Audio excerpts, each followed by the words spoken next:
Невероятная сила воли, логика, умение наперед просчитывать шаги соперника. 12-летний воспитанник спортивного клуба «Мангуб» Белял Меметов из Крыма взял верх над сильным соперником и завоевал победу на первенстве по грэпплингу и грэпплингу-ги в Москве.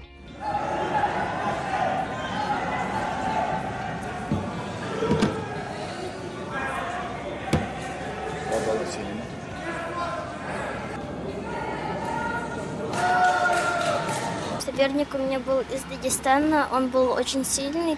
Мне не хотелось подводить моего тренера, родителей. Я взял всю свою кулак и победил.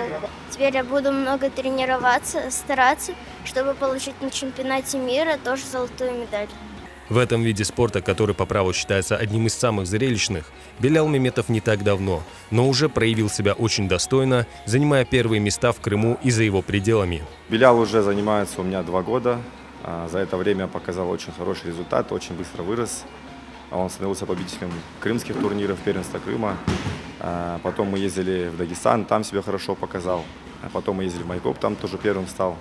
И вот сейчас он принес золото с Москвы. И теперь отобрался на первенство мира в Казахстане, который будет проходить. И мы собираемся там достойно себя показать, набираем оборот только, идем вперед. Иншаллах, едем за победой. Волнение и гордость за своего сына испытали и его родители, которые в этот раз не смогли сопроводить Беляла на соревнования и болели за него из дома.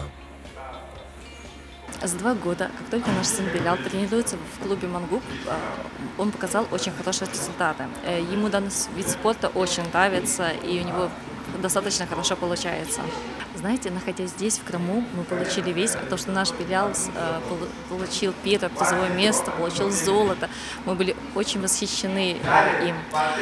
И теперь, конечно же, мы будем всеми силами поддерживать его. Уже в октябре в столице Казахстана Астане пройдет чемпионат мира по грэпплингу, где Белял Меметов и еще 2 победительницы из Крыма представят полуостров.